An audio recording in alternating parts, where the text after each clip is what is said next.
শুনেছি পরকালে ভাই বোনের মধ্যে কোনো সম্পর্ক থাকবে না। ভাই বোন একে অপরকে চিনবে না। এটা সত্য কিনা? আমি আমার ভাই বোনকে ভালোবাসি। আমি চাই পরকালে তাদের সাথে আমার সম্পর্ক থাকুক।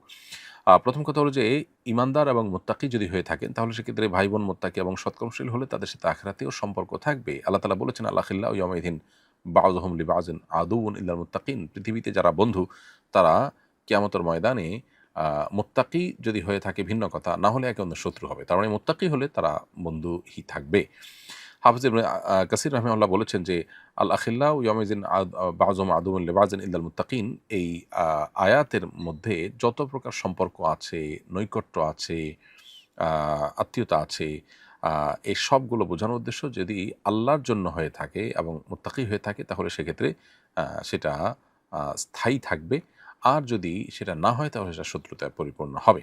আ এটা ঠিক যে কোরআনে কারিমে আল্লাহ তাআলা উল্লেখ করেছেন যদি কেউ জাহান্নামী হয় তাহলে সেক্ষেত্রে কেউ যদি মুত্তাকি না হয়, ফাসিক হয় তাহলে সেক্ষেত্রে কেউ কাউকে চিনবে না। আর যদি আপনার নেককার হয় তাহলে সেক্ষেত্রে জান্নাতে বা আখিরাতে একসাথে থাকার সুযোগ ইনশাআল্লাহ হবে।